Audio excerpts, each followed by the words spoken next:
I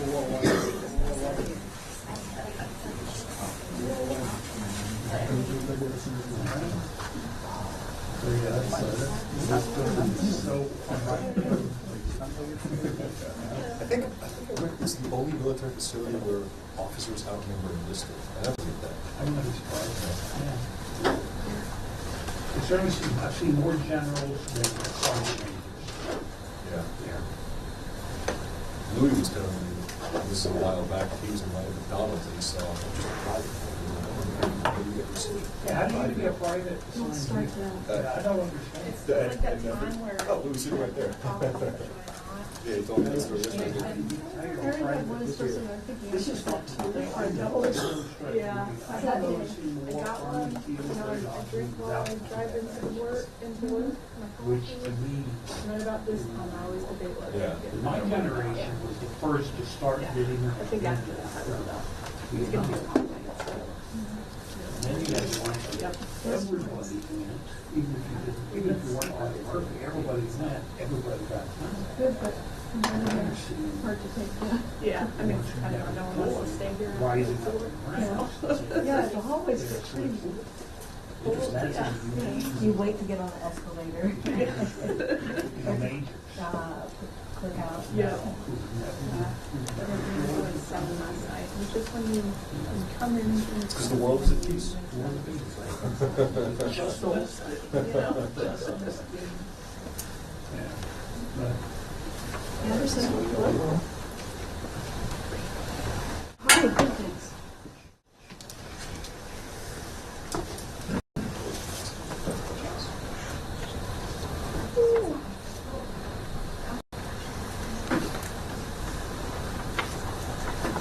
We were joking that for tomorrow's B-21 bill, we could take off the thing and like, it looks nothing like all the pictures drawn, it's totally different.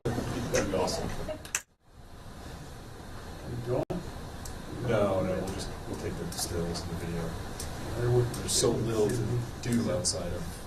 I wanted to go into sort of detail, but I would like to do that as well, but we could, like, to get a handout picture and. yeah, the generic kind of quote. Yeah.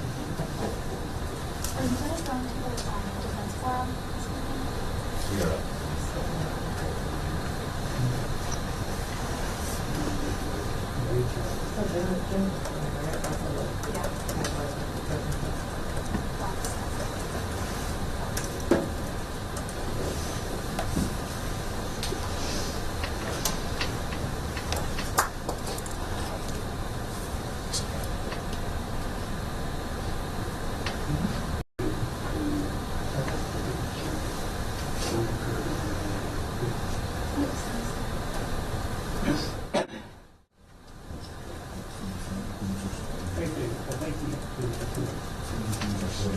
Binder before you had the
statute. But then what?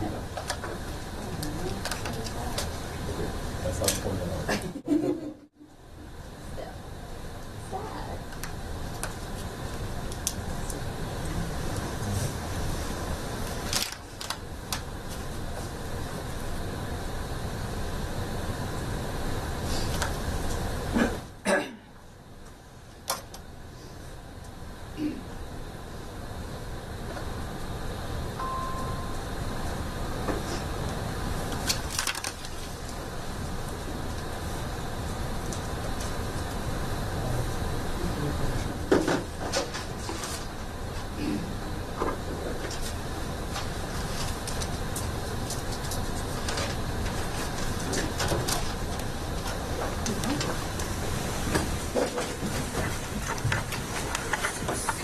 Good afternoon, everybody. All right, just a few things to pass along, and then we'll go ahead and take your questions. Secretary of Defense Lloyd J. Austin today established the Office of Strategic Capital, or OSC, a Department of Defense organization that will help build an enduring technological advantage by partnering with private capital providers to ensure access to critical technologies. OSC will connect companies developing critical technologies vital to national security with capital. Critical technologies such as advanced materials, next-generation biotechnology, and quantum science often require long-term financing to bridge the so-called valley of death between the laboratory and full-scale production. These technology companies also suffer from a limited supply of long-time horizon patient capital, which results in an inability to transition technology into military capabilities, even for technologies developed with the help of federal research grants or contracts. Moreover, many of these technologies are essential for future defense capabilities, but are not purchased directly by the DoD, meaning existing procurement programs are unable to support the relevant company's immediate capital needs.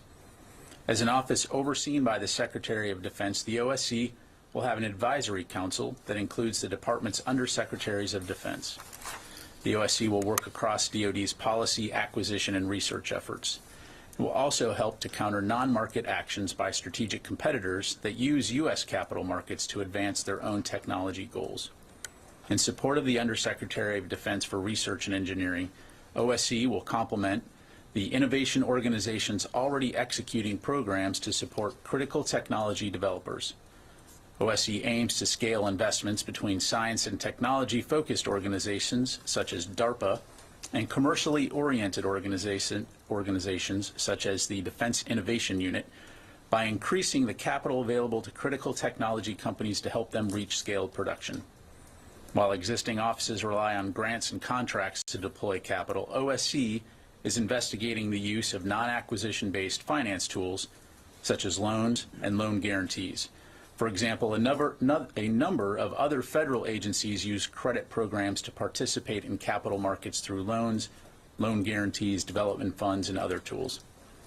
We'll be posting a press release on defense.gov with further details on the OSC, and we'll have additional information to announce regarding this initiative on Saturday during the Reagan National Defense Forum. Tomorrow, as previously mentioned, Secretary Austin will depart for Palmdale, California, to participate in the unveiling of the U.S. Air Force's newest strategic deterrent, the B-21 Raider, and then on Saturday he'll deliver the keynote address at the Reagan National Defense Forum at the Ronald Reagan Presidential Library in Simi Valley. And finally, I want to acknowledge the Senate confirmation yesterday of Robert Storch as the Department of Defense Inspector General. This is excellent news for the department and a critically important mission, and we appreciate the Senate's efforts. And with that, I'll take your questions. We'll start with AP, Lita Baldor.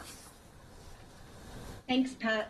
Can you bring us up to date on any the results of any conversations that Secretary has had or other DoD leaders have had with their Turkish counterparts? Have there been any assurances provided to DoD that there will be no longer any strikes in the vicinity of U.S. service members? Can you just bring us up to date on where that stands? Thanks, Lita. I don't have anything to provide beyond the readout that we issued last night. I'm not going to speak for the Turkish government. As the readout mentioned, Secretary Austin relayed the department's strong opposition to any potential ground invasion in northern Syria. And again, the focus here is on enabling and ensuring that the Defeat ISIS mission can continue unimpeded and to prevent potential instability in that region. Yep, go ahead, Wafa.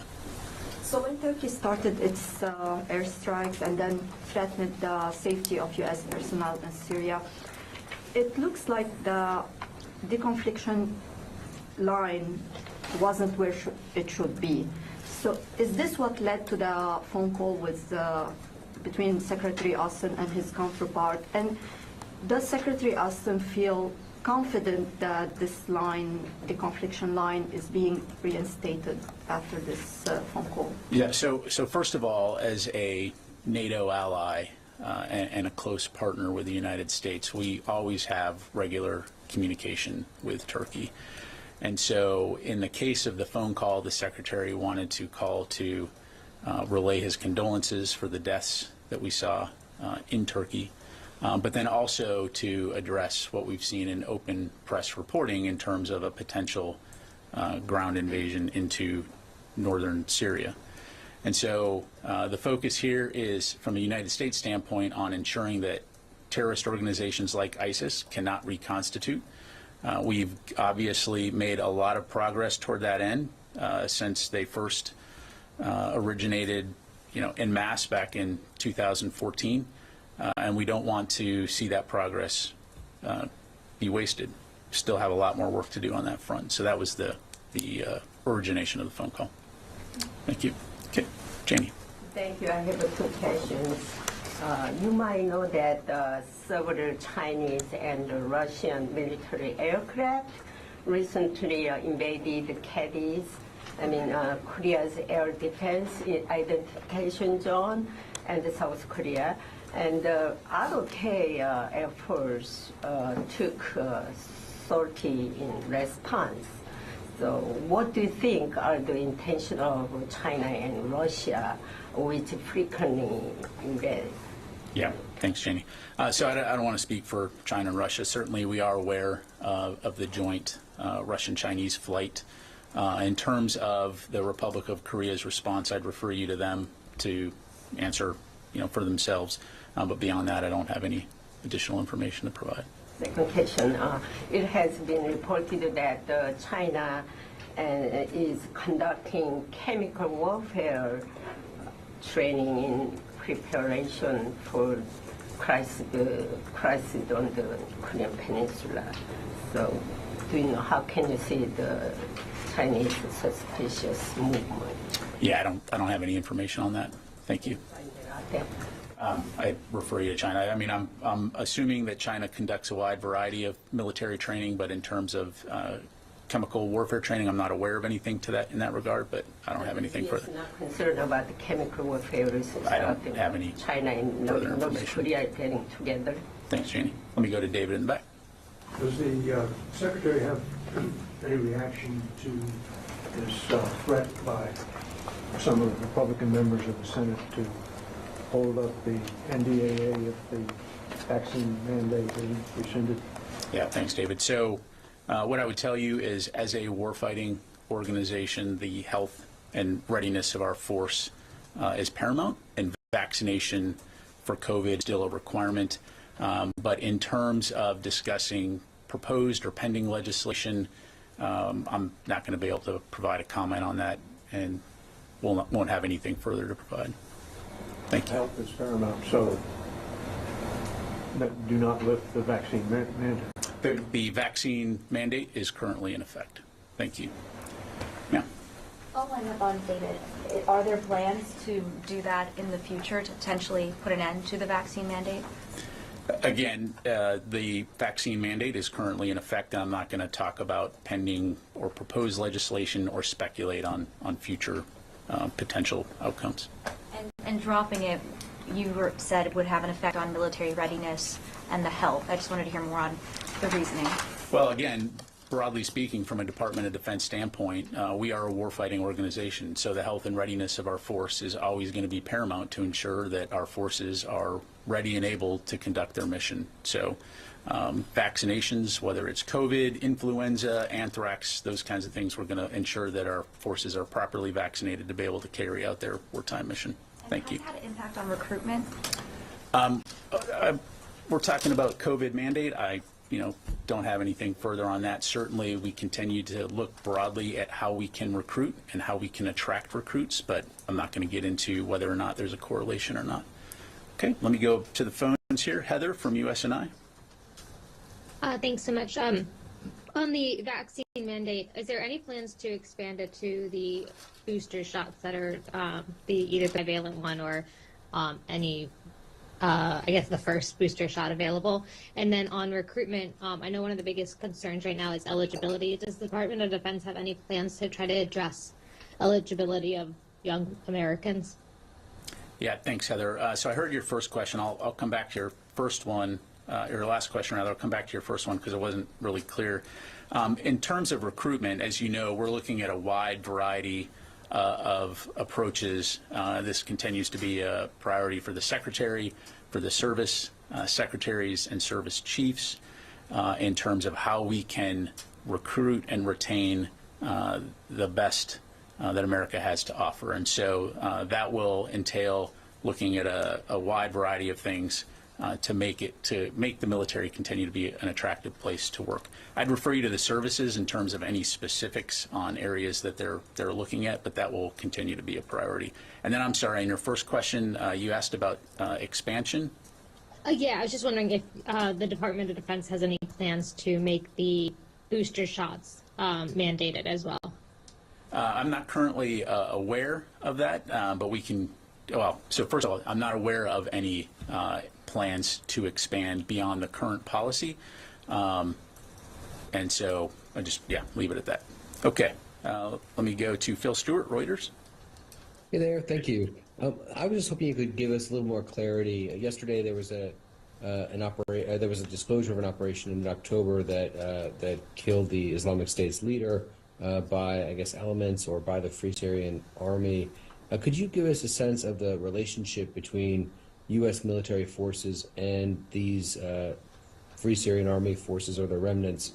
And then also, there was a statement that the U.S. forces were not involved in the operation. Just want to make sure that the U.S. did not supply intelligence or other efforts that might have aided to the death of the ISIS leader. Thank you.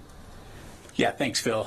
So for the specifics of your question, I would refer you to CENTCOM in terms of the timing and the nature of the announcement that they put out.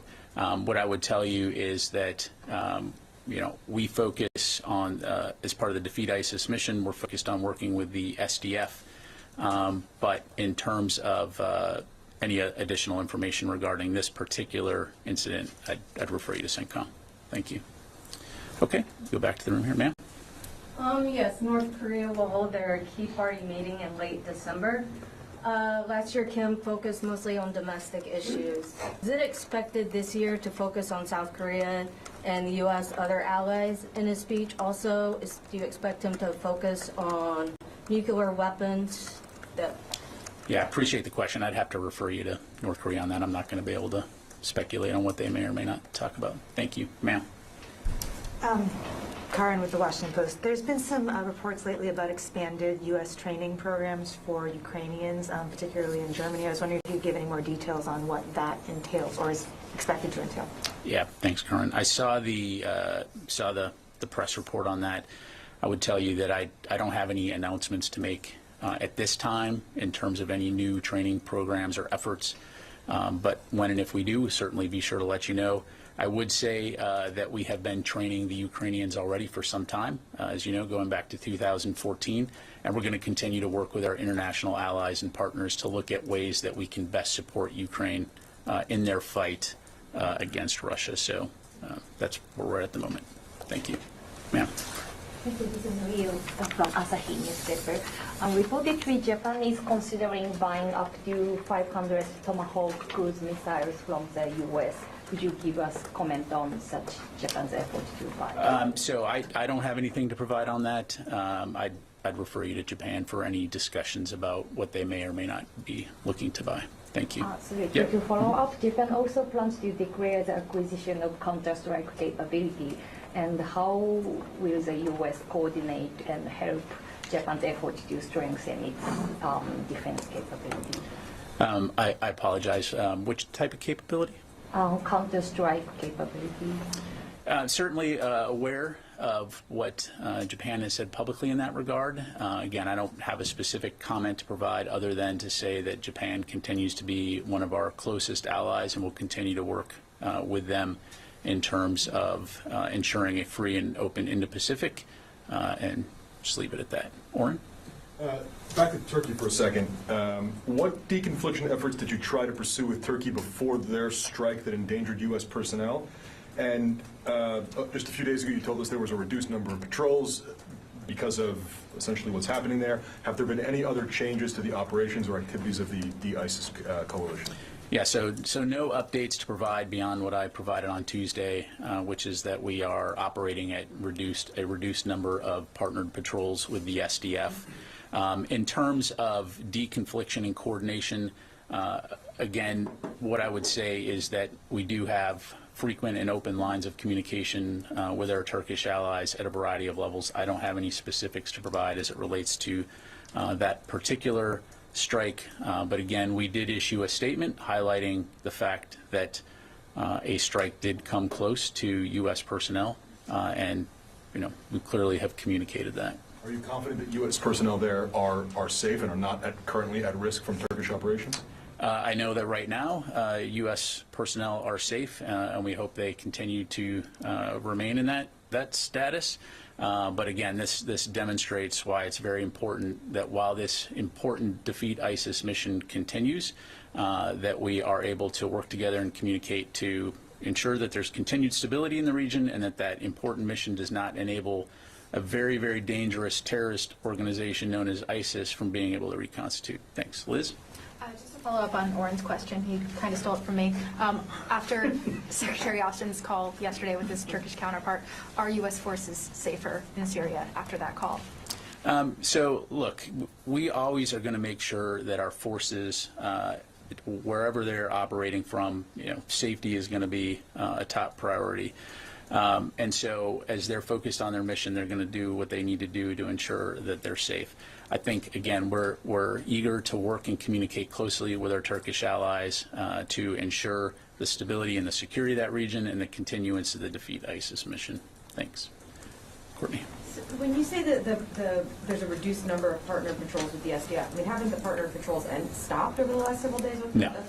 So there have been partner patrols since... My understanding is, again, I'd refer you to CENTCOM or CJTF OIR for further details, but my understanding is that we do continue to conduct partnered patrols with the SDF at a reduced number based on their request to go to a reduced number. How about U.S. unilateral efforts? Are those at all continuing right now or ongoing? I mean, I know they're not that common, but...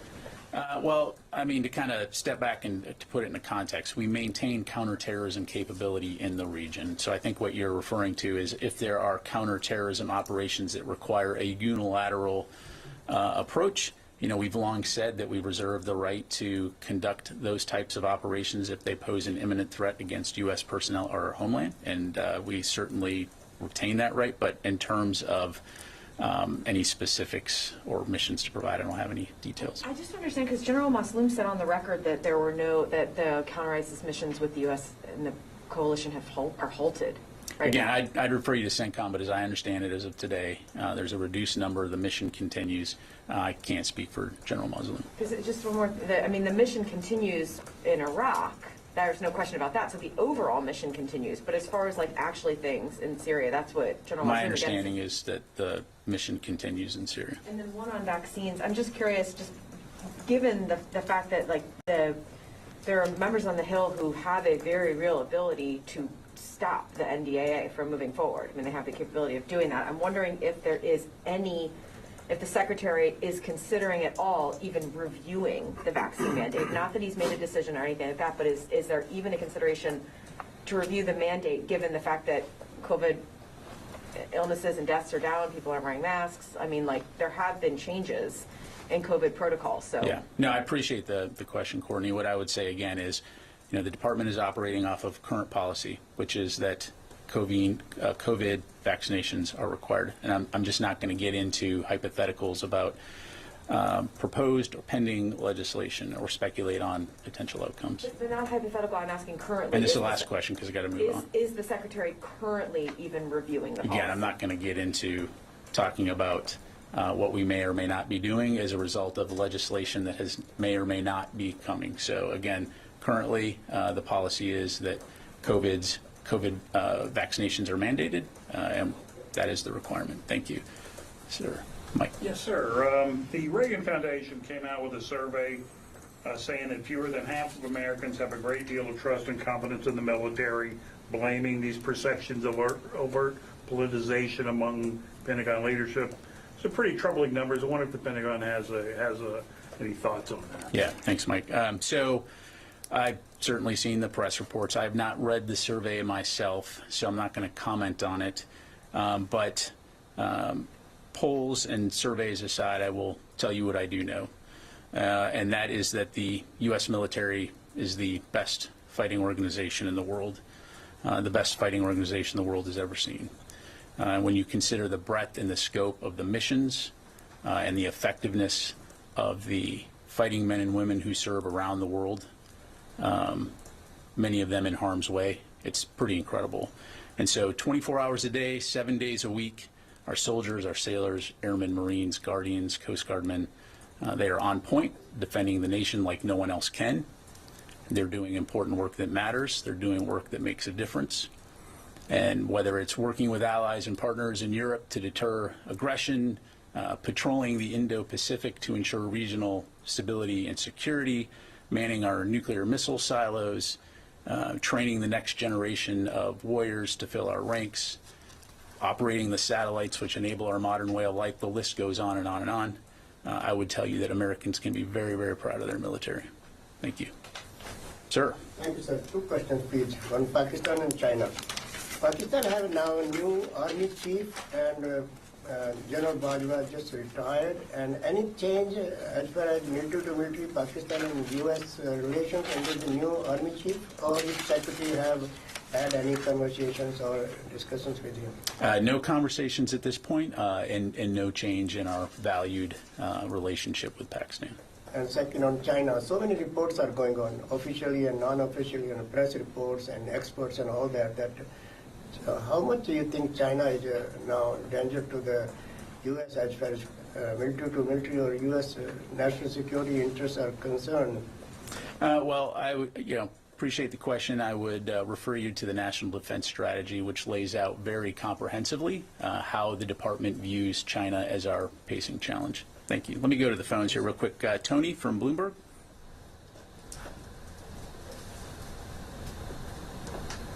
Tony, are you there?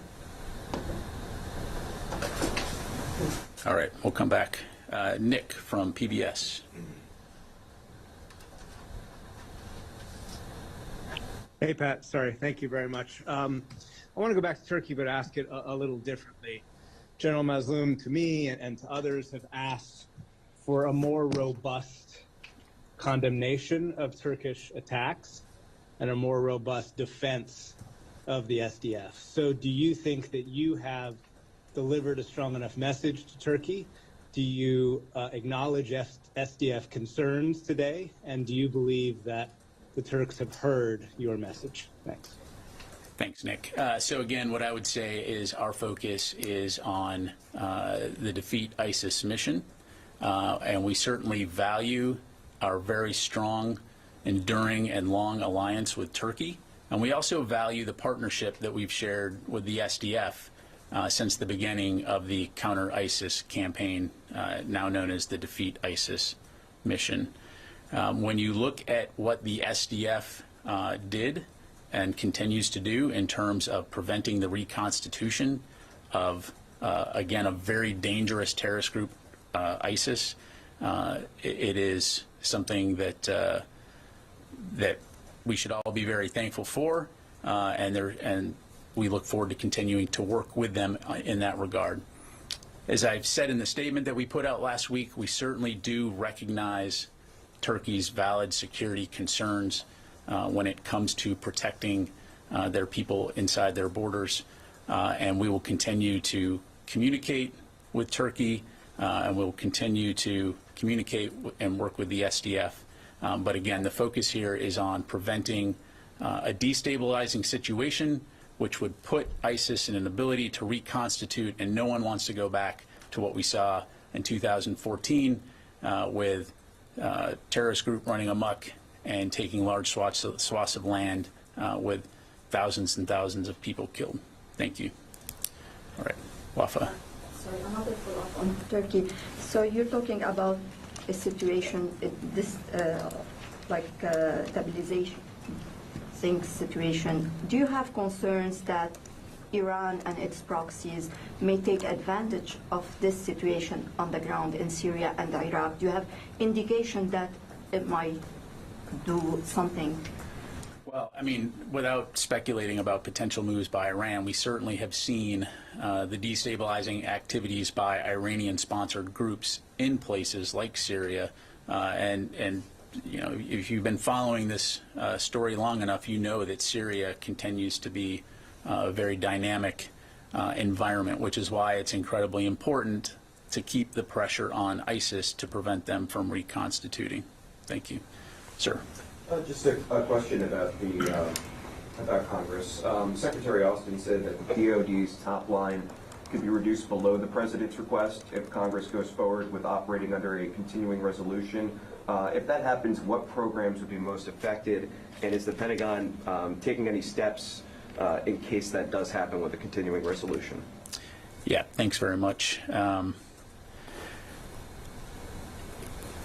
Just checking to see if I had any specific programs here that I could highlight for you. So, as you highlighted, you know, the biggest issue here would be the impact that a CR would have on starting new initiatives, including increased investment in important capabilities toward our national defense strategy, such as investments in cyber, nuclear modernization, missile defense.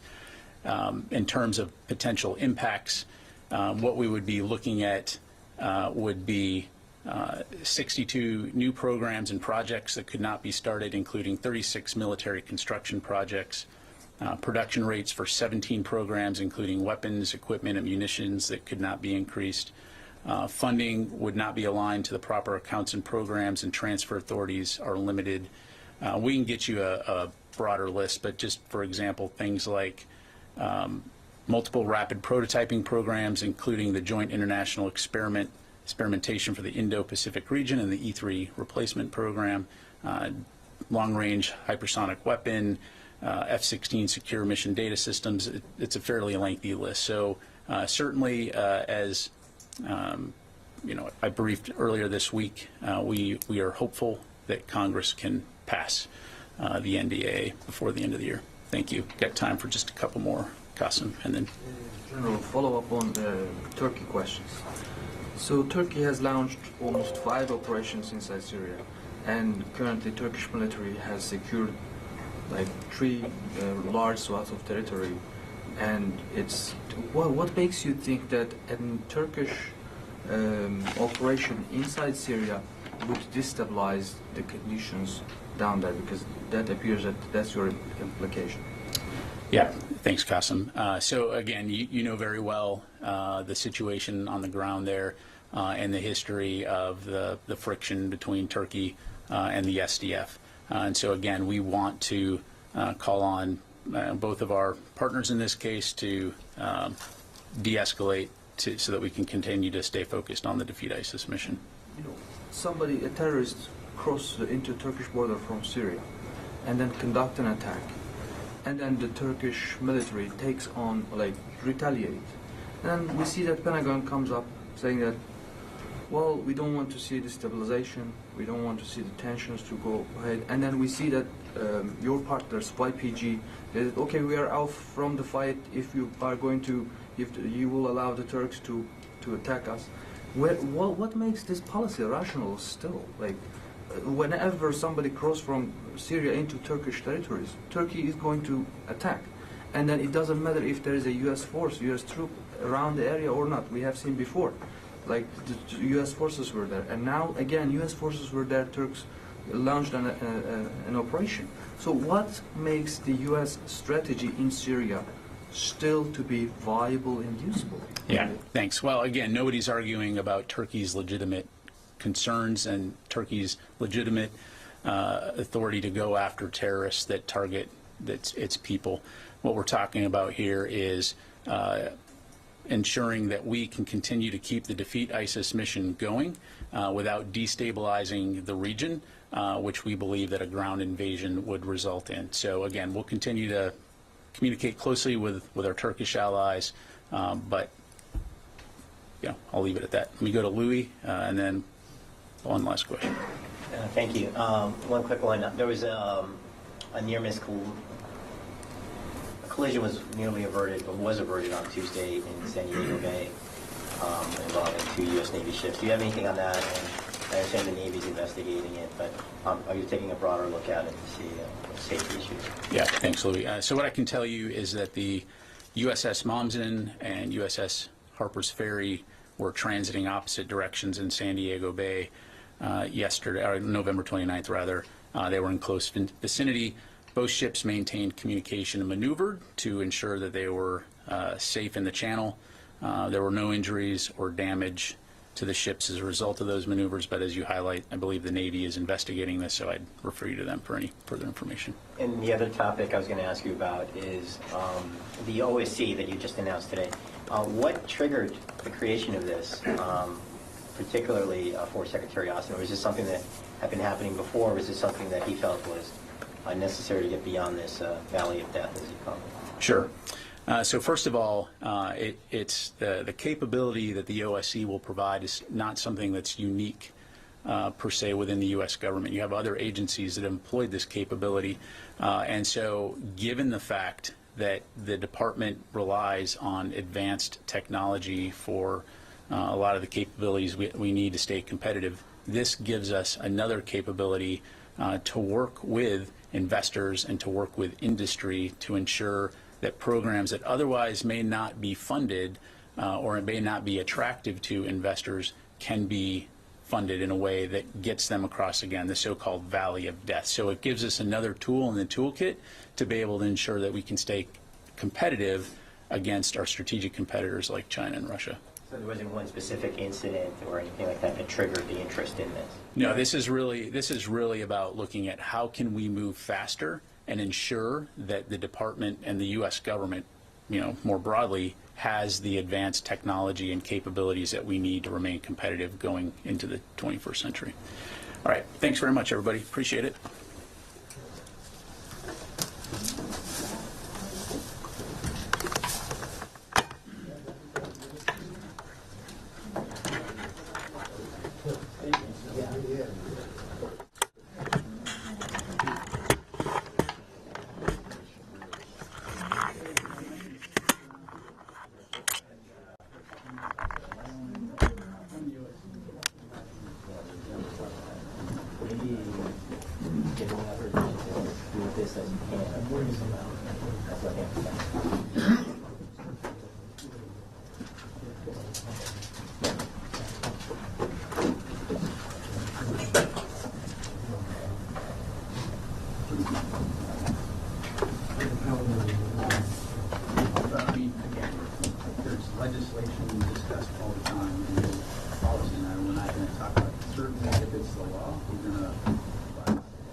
You're asking about the rule not passing unless amended.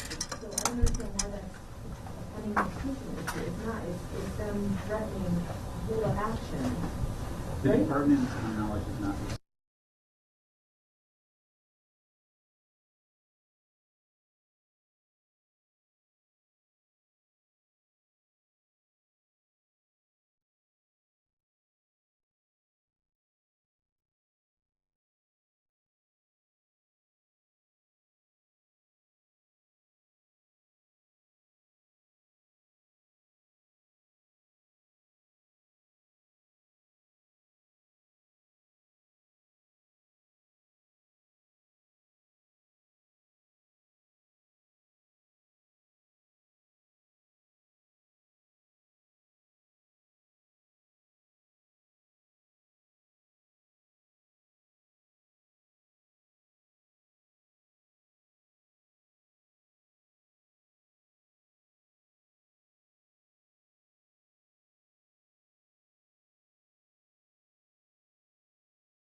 today is that it's not just a matter of the board transmitting its canvas to the secretary and everything is done from there. The secretary's office has an internal administrative process that it has to go through to assemble the canvas and proof it. And as I understand it, that proofing process takes several days and involves at least 4 individuals who need to go over all the numbers with a fine-tooth comb to ensure that the secretary is presenting to the other state officers an accurate recounting of the vote, all the votes cast in the state of Arizona. In short, Your Honor, a continuance simply cannot occur in this case, and there is no prejudice to the defendants in this case because they plainly had a non-discretionary duty to canvass this election. They plainly violated the law, and Mr. McCauley taking 4 days to get up to date on this and to present a defense that I'm not aware of, that he could even come up with a defense, should not be a reason to delay this and to delay the statewide canvass. Mr. Gannon, I'm going to ask you the same question I asked Mr. Dury, which is this court ordered you to serve all of your pleadings as well as a copy of this court's order. In your case, did you follow that order? And did you serve appropriately documents, including the deadline for a response and the order setting today's hearing? Your Honor, we proceeded exactly along the lines as Ms. Maduri described that she did. Mr. Crosby, do you wish to be heard further, sir? Certainly. May I have this document passed to you, Your Honor? It depends on what the document is. This is a letter from Cochise County Attorney's Office, and this has to do with our ability or not to obtain counsel. Well, you can. Would you like to be marked as your exhibit number 1? Well, I'm not representing the board, so what status am I in besides being... Your current status, sir, is as a listed defendant in the case. Okay. I was about to rule on your motion, but if you believe that informs the court in some way, yes, as to how it should rule on the motion to continue, the appropriate methodology. Absolutely. Yes, it does. The appropriate methodology, sir, would be to have it be marked as an exhibit. Okay. So do you wish to have it marked as an exhibit? Certainly, as long as I'm not trying to take the place of a lawyer, because I'm not a lawyer. Well, Mr. Crosby, with all due respect, you do not get to put your stipulations on how this court conducts this hearing. Absolutely. So let me explain to you how I think the court is viewing your motion, and then you can make an educated decision as to how you wish to proceed. This court received the petition and the associated pleadings either Monday evening or Tuesday morning. For a fact, this court said on Tuesday, issued an order setting today's hearing for 1 o'clock, and ordering any responsive pleadings to be filed yesterday's date by 5 o'clock. While that was a short turnaround, probably 35 hours, it was sufficient time in this court's eyes to not only understand the nature of the proceedings, but also to require counsel. This hearing is going forward today. The reasons that you set forth do not constitute good cause and do not promote the interest of justice in order to continue this hearing. So your motion to continue is denied. The fact that you have not had a counsel file a notice of appearance means you are unrepresented by counsel. However, you are permitted as a listed defendant sued in your official capacity to represent yourself. If that is your choice, and if you do not wish to do that, I'm not going to require you to do that. But I want you to know, whatever your decision may be, this hearing is going forward. If you choose not to participate in the hearing, that will not be a reason for the hearing not to proceed. I understand the position that puts you in, and I do not do that lightly. However, the importance of this hearing has been noted, and the importance of resolving this issue so that the Secretary of State may go forward and so the public can understand what the procedure is of paramount importance in this court's eyes. So, you have a choice.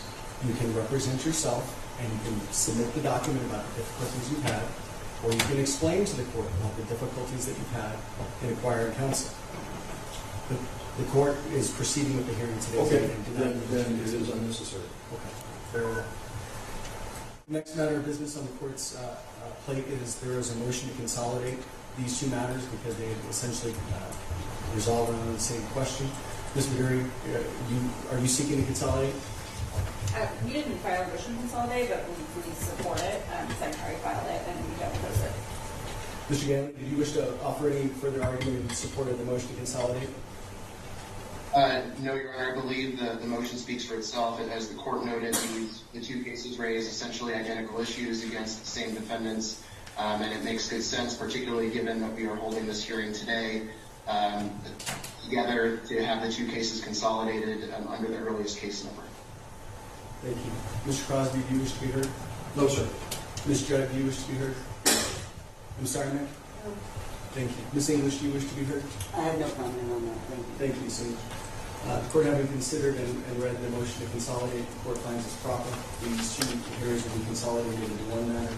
We've given up a center on the same question. They will be consolidated in the lowest case number and will proceed to hearing. The only other preliminary matter that the court had was that there was a motion filed to permit an amicus curiae brief. There's from a variety of individuals. The court is not going to take argument on that motion. Instead, the court, understanding the issue before it to be a relatively straightforward one, the court does not believe that amicus curiae briefs will be helpful in the court, to the court in determining the issues before it.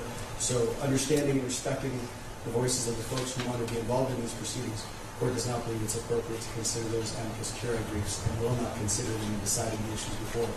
So the request to be designated as amicus curiae is respectfully denied. I think that takes care of all of our preliminary matters.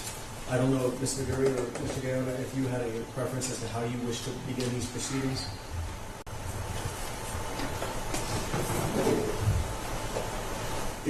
They are your petitions. So. I would have to make just a very rude statement, and I've actually never been in a situation where the attorney or the other side has not appeared. We did want to take some brief testimony from some of the defendants. They were subpoenaed. If the court will allow that. Well, how you conduct the hearing is up to you. However, the court would note there is no notice of appearance filed on behalf of the defendants, so there is no counsel to recognize them. From the court's perspective, it seems like the issue before it is purely a legal one. If you believe that there is testimony that is necessary to establish the certain aspects that the court must find, that's fine. But from the beginning of the hearing, it seems that the issue that's being presented is whether the canvass is required or not, what the statute requires. And it's pretty clear that there are no disputes, at least that have been presented to this court, as far as what the history of this case is. If you wish to provide testimony, I guess I can't stop you from doing it, but I'm not quite sure what the benefit of the testimony would be. Just a moment. Yeah.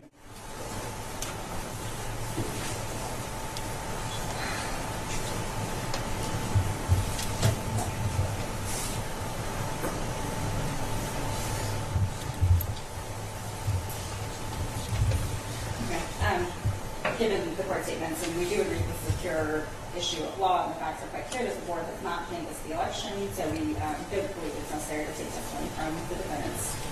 That verdict. Do you wish to argue? I think actually I probably said everything that needs to be said in response to the motion to continue. And of course we stand on our papers, so I don't think there's anything left that really needs to be argued there. Mr. Gaona, do you wish to be heard? Your Honor, we do not have any witnesses to call at this point. We agree with the court that the issue before the court is a pure question of law. And the only thing I would add is or reemphasize is what I mentioned just a moment ago, that given the Secretary's processes, we would request that the court enter an order immediately requiring the board to meet today to approve its canvass. And, given the history of this case, Your Honor, we would also request, particularly because Supervisors Judd and Crosby are here, that the court should advise those supervisors of the potential consequences of their failure to comply with what we believe this court's order will be. The Secretary needs to proceed with this. Arizonans need finality. The canvass needs to proceed. There are 3 recounts that need to proceed. And at this point, enough is enough, and we need this case to come to a swift end. So, thank you. Mr. Gaona, I understand that the Secretary's preference is that this court ordered the Board of Supervisors to meet today and to take certain action today. But I also understand the Board of Supervisors has already scheduled a meeting for tomorrow morning. What prejudice goes to the Secretary of State if the court orders them to meet as scheduled and orders them to keep that hearing on the books, so to speak? Why does it need to be today as opposed to tomorrow? Your Honor, at this point, we're already effectively 4 days behind schedule in terms of how the Secretary had planned for this to go with staffing and going through the proofing process with the canvas I had mentioned.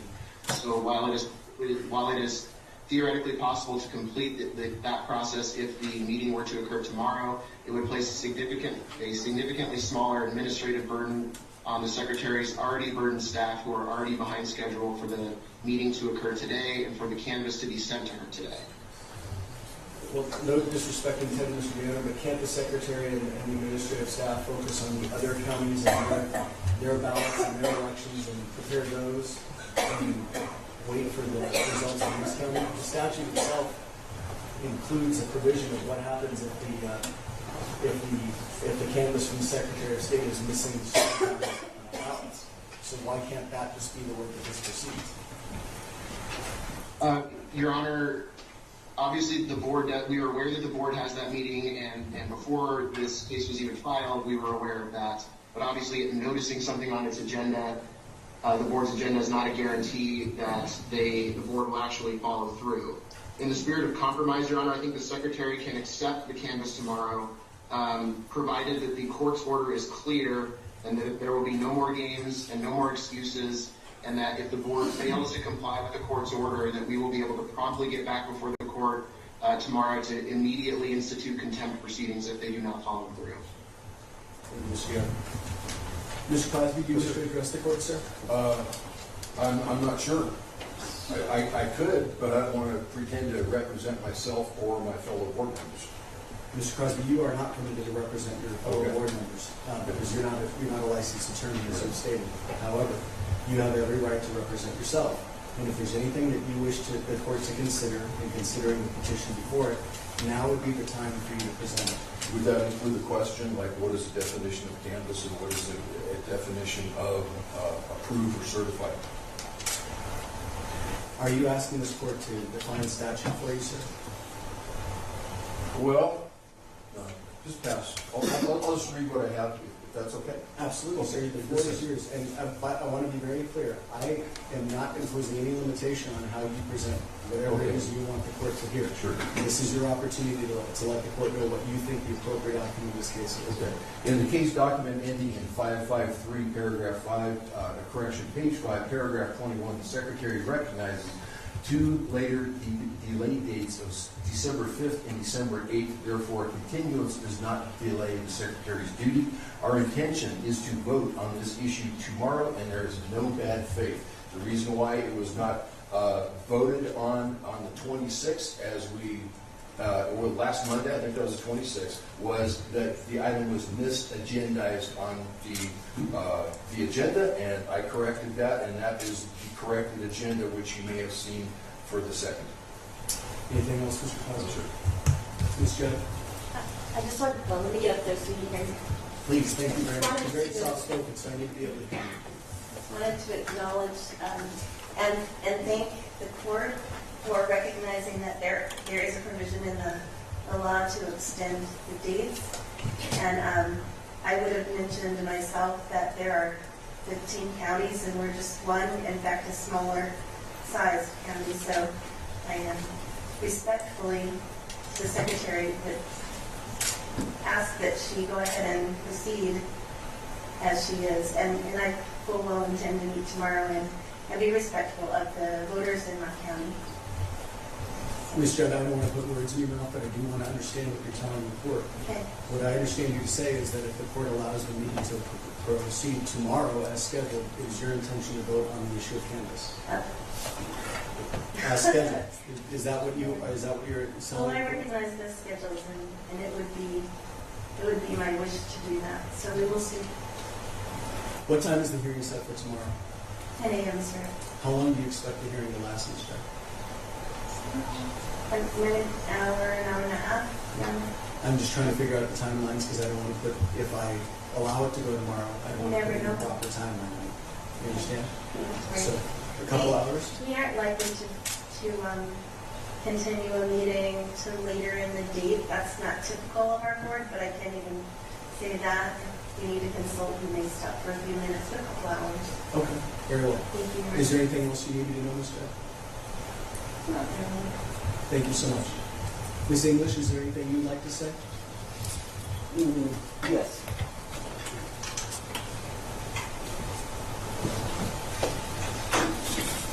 It would be my desire that you ask the board or tell the board to meet today to certify the candidates. I have been told by board members in the past that they would certify that day, and then it was, for the next meeting, we will certify. And so the meeting tomorrow, and the reason that they wanted to wait until tomorrow is because Supervisor Crosby has indicated in the agenda that tomorrow he would like to have sort of a smackdown between the Secretary of State and the election deniers that he has on the agenda. Each one of them are supposed to speak for 15 minutes each, and then they can give time to each other, and then he wants a recess, and then he wants the Secretary of State to come online and justify what they're doing. And so I think it's a service that doesn't need to have to happen. And so I've had enough, I think the public's had enough, and so I'm asking for a swift resolution to this if that's possible, sir. Ms. English, admittedly, I don't know what the current composition and leadership roles of the board are, but my understanding is, at least in the past, if not present, you are the chairperson of the board. Is that correct? Is there any difficulty that you can explain to the court, or any prejudice that the board, or you as a member of the board, would suffer if the court were to order that the board meet today and certify today? I see that there would be no problem because we had an emergency meeting this morning with an hour's notice in order to have the board select an attorney that was to appear at 1 o'clock today. So if you told us we had to meet today, we could set an emergency meeting, and within 1 hour we could have a meeting and certify if we were so ordered. Is that common practice for the board if they had to set an emergency meeting that it be We that very short? seldom have emergencies that require us to meet, but it seems as though this issue has caused us to have several special meetings and emergency meetings. And so normally it's not normal, but within the context of what's going on now, it seems to be becoming more normal. Thank you, Ms. English. Anything else? No, that's it. Ms. Maduro, anything else from plaintiffs? No, Your Honor, I was actually going to explain what's on the agenda for tomorrow's meeting. Please go ahead. It is, as Ms. English just described, it sort of appears to be an effort at some kind of mini trial where election deniers from outside of this county, who are not even voters in this county, are going to come and present some sort of argument about why there are errors in voting machines, and there's sort of a face-off, I guess, set up for the Secretary of State to defend it. So we would just request, I think, we defer to the court, obviously, on when to order a meeting, should the court do so. We certainly think it should be done today and can be done today. And the board, as Ms. English has said, has set, I think, at least 5 sort of emergency meetings over the last few weeks for this sort of proceeding, and so it's certainly something that they're capable of. Should tomorrow's meeting be permitted to proceed, we would request part of the court's order would be that the only item on the agenda would be to canvass, as opposed to having this sort of unnecessary testimony that is not required for the canvass to be completed. Thank you, Ms. Maduro. Mr. Gannon, is there anything else from your perspective, sir? Your Honor, I'd only add one thing to what Ms. Maduro just said, which is that to the extent that Supervisor Crosby had imagined some sort of showdown between a host of election deniers and staff from the Secretary of State. Secretary of State has no intention of participating in such a charade, and so we would join the extent the meeting will proceed tomorrow. We would join in the request that it be limited to that single agenda item.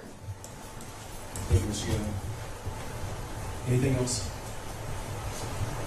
Ladies and gentlemen, what I'm going to do is I'm going to take a few minutes because I want to think about exactly how I want to word my orders, but we will have a room today. And what that means is we're going to take 15 minutes now, and we're going to start back up at 5 minutes to 2. And at that time, the court will render its decision. If you want to stick around in the courtroom, you're certainly welcome. Obviously, if you leave the courtroom and you go through security, you risk not being able to get back in time, because we're going to start at 5 minutes still, and if you want to be part of that proceeding, you should be here. But we'll stand at recess until that time. Thank you all very much.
An Army veteran who filed a lawsuit yesterday.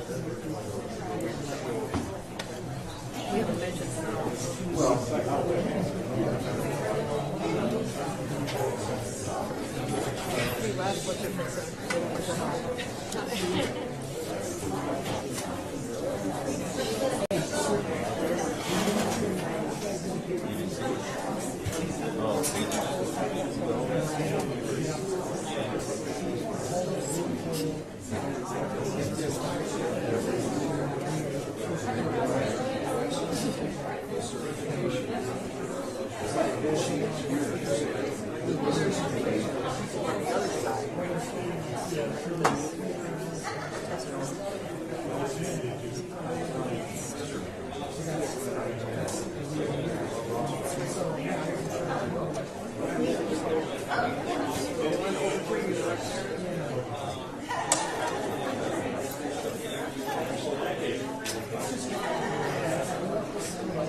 So,